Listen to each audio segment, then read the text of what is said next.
안녕하세요. 이번 시간에는 우리 교재 본격적으로 1장 생명체의 거대 분자 유기화합물 보실게요. 일단 유기화합물 기본 골격으로 탄소 원자를 갖고 있고 거기에 이제 조금의 H 수소를 좀 추가로 가지고 있는 생체 유래 화합물이라고 보시면 되겠는데요.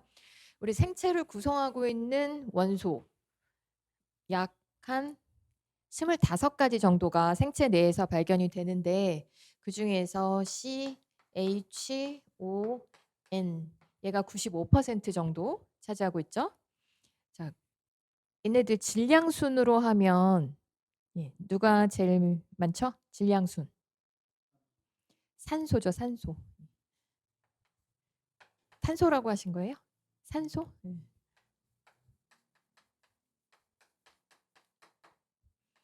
그 다음에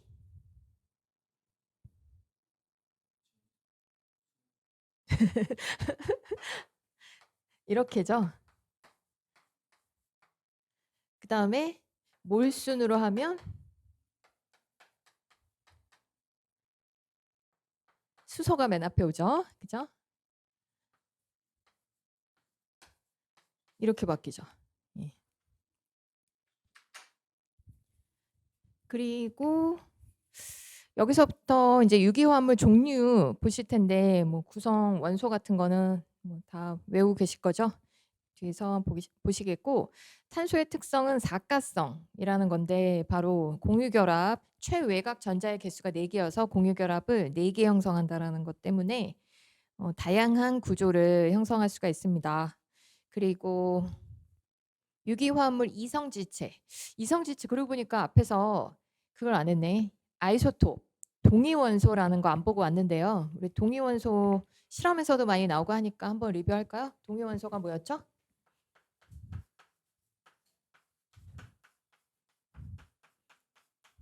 동위원소. 양성자 수는 같은데 중성자의 개수가 달라서 질량이 다른 원소의 원소의 종류죠. 양성자 수는 같으나 아이고.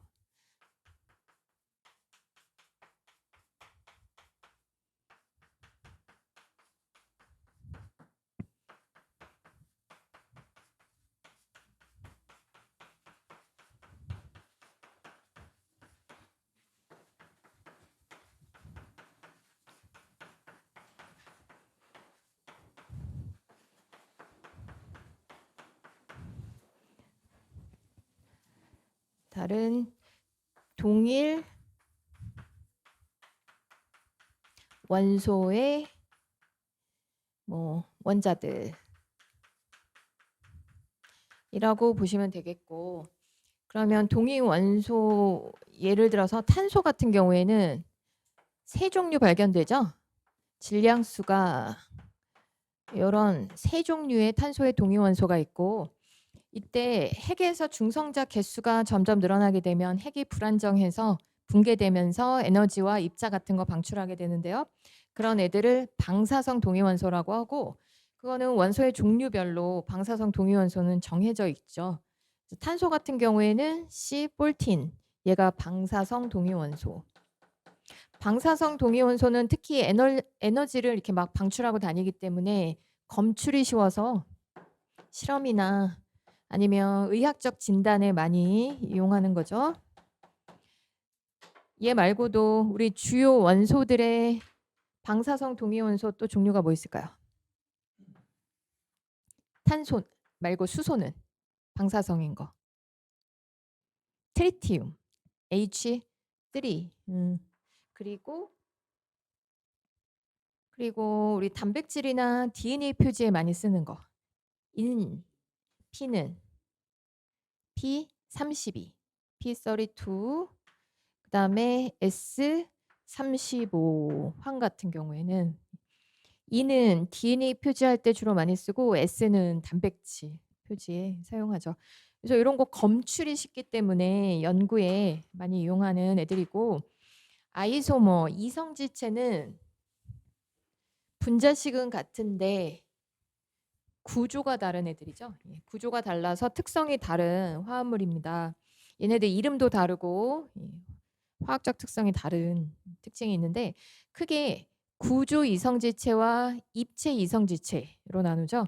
구조 이성지체는 공유결합 짝들이 달라지는 거. 그 다음에 입체 이성지체는 입체 구조 차이인데 입체 이성지체 중에 기하 이성지체, B번에 나오는 기하 이성지체는 이중결합 주변 배열 차이죠. 그래서 시스타입 같은 경우에는 여기 X로 표시한 게 특정 원자단인데 이중결합을 중심으로 해서 특정 원자단이 한쪽으로 몰려 있다.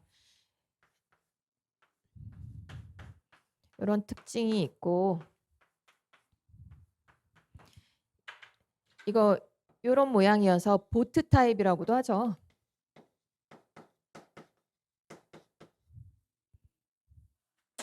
트랜스형은 이렇게 엇갈려 있어서 의자 같이 생겼다. 그래서 체어형이라고도 하고 이렇게 두 가지 기하 이성지체가 있고 그 다음에 거울상 이성지체 나와 있는데요. 거울상 이성지체는 우리 생물에서는 LD형으로 나누는데 요거는 주변 그 가운데 일단 비대칭 탄소 카이랄 칼본이라고도 하는데 비대칭 탄소가 뭐예요? 비대칭 탄소란 4개의 공유 결합 짝이 다 다른 탄소죠. X, Y, Z, W 같이 서로 다른 4개의 원자단들이 주변에 이렇게 결합되어 있을 때 다 다른 원자단이 공유 결합되어 있고 이 가운데 이렇게 거울이 있다라고 하면 반대로 이런 모양이 될 텐데 얘들이 분광학적 특성이 다르죠. 그리고 이런 애들은 나중에 만약에 효소의 기질로 쓰인다라고 하면 한 해가 만약에 그 활성 부위로 들어올 수 있다 그러면 다른 한쪽은 들어올 수가 없어요. 그래서 우리 생체 내에서 많이 쓰는 물질 중에 요 L형과 D형 중에 이제 한 가지 형만 나타나는 애들 있죠. 예를 들면 포도당 같은 경우에는 주로 단당류 같은 경우는 D포도당 주로 가지고 있고 그 다음에 L타입 주로 많이 나타나는 게 아미노산들이죠. L아미노산. 예외적으로 D 단당류하고 그 L아미노산의 반대형이 또 예외적으로 약간 생체 내에서 나타나기도 하는데 예를 들면 D아미노산 발견되는 부위 어떤 부위가 있죠? 자, 생체 내에서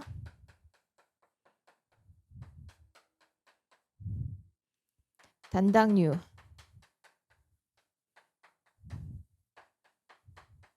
주로 D형 아미노산 주로 L형 발견되는데 D아미노산이 예외적으로 우리 세균 세포벽에서도 나타나잖아요. 펩티도글리칸 세포벽에서 D알라닐, D알라닌이라고 하는 다이펩타이드 같은 게 발견되기도 하거든요. 그래서 이거 예외적으로 D타입의 아미노산 세균 세포벽 펩티도글리칸에서도 나타나고 그다음에 우리 동물도 이 신경계에서 D타입의 아미노산 약간씩 만들어 갖고 신경 전달 물질로 좀 쓰기도 해요. 그래서 예외적인 애들이 좀 있긴 하지만 대부분은 저렇다. 그래서 L형, D형이 있고 그다음에 여기 그림에 나오진 않았는데 에피머라는 거 있잖아요. 에피머는 뭐죠? 거울상 이성지체의 일종인데 이건 참고 표시입니다. CF 참고 대조 에피머. 에피머도 일종의 거울상 이성지체인데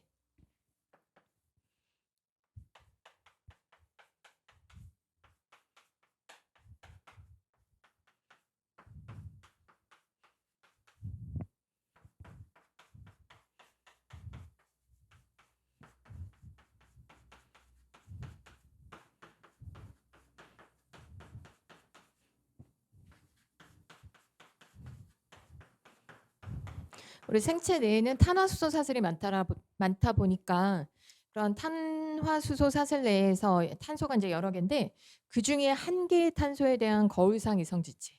예를 들면 글루코스하고 갈락토스 관계. 얘들 에피머죠.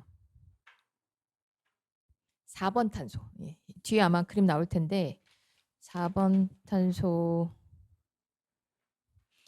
탄소에서 수산기 배열이 이렇게 거울상 이성지체예요. 거기 이따가 보실까요? 12 밑에 페이지 표시 혹시 돼 있나요? 네. 12페이지로 돼 있나요? 밑에?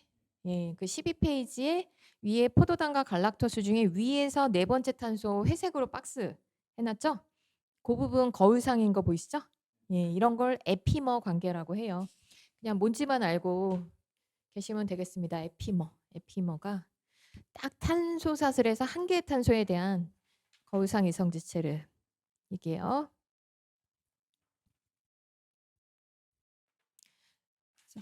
아노모 관계도 있는데 뭐 나온 김에 아노모도 쓰고 갈까요? 아노모도 뒤에 나오긴 할 텐데 얘가 아노모는 또 뭐죠? 거기 기본적인 이성지체에 포함되지 않는 애들을 지금 따로 말씀드리는 건데 아노모는 사슬 구조일 때 열린 사슬 구조일 때는 비대칭 탄소가 없었는데 고리 구조가 되면서 새로 형성된 그런 비대칭 탄소 주변 배열 차이예요.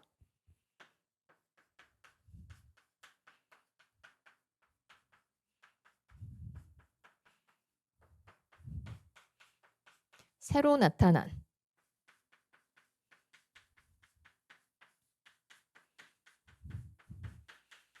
비대칭 탄소 주변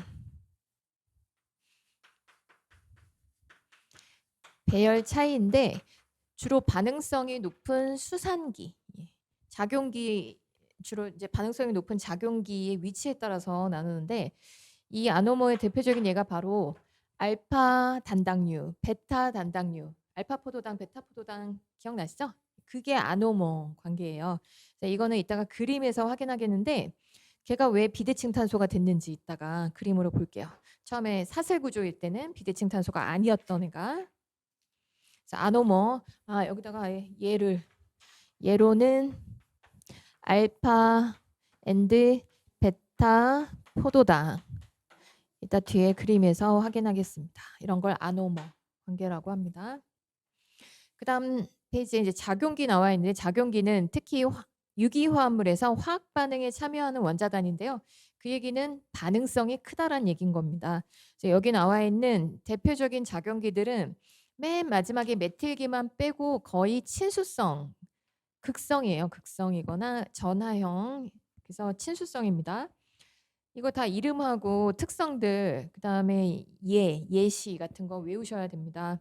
첫 번째 수산기, 하이드록실기, 공유결합으로 OH가 연결된 형태인데 이거 가지는 화합물은 알코올, 그래서 이름이 뭐뭐올로 끝나고 보기 에탄올 예로 나와 있는데 에탄올보다 우리가 배우는 내용 중에 자주 나오는 애로 글리세롤 같은 애 대표적이죠. 그래서 글리세롤 같은 애는 저런 수산기를 3개 가지고 있죠. 그림이 없어요. 글리세롤만 써주세요. 보기에 예로 글리세롤 3개의 수산기 가지고 있습니다. 이거 친수성이죠. 극성이죠. OH. 그 다음에 칼보닐기. 탄소와 산소 사이의 이중결합 가지고 있는 요 칼보닐기. 얘는 탄소사슬의 중간에 있냐 아니면 끄트머리에 있느냐에 따라서 또 케톤과 알데히드로 나눕니다. 케톤, 탄소 골격 내에 있을 때, 중간에 있을 때 케톤이라고 하고 그 다음에 알데히드는 탄소 골격 말단에 있을 때 알데히드라고 하죠. 그래서 밑에 얘가 나와 있는데 이 케톤이나 알데히드는 탄수화물에 많이 포함되어 있어요. 그래서 탄수화물이라고 얘에다가 보기에다가 써주시고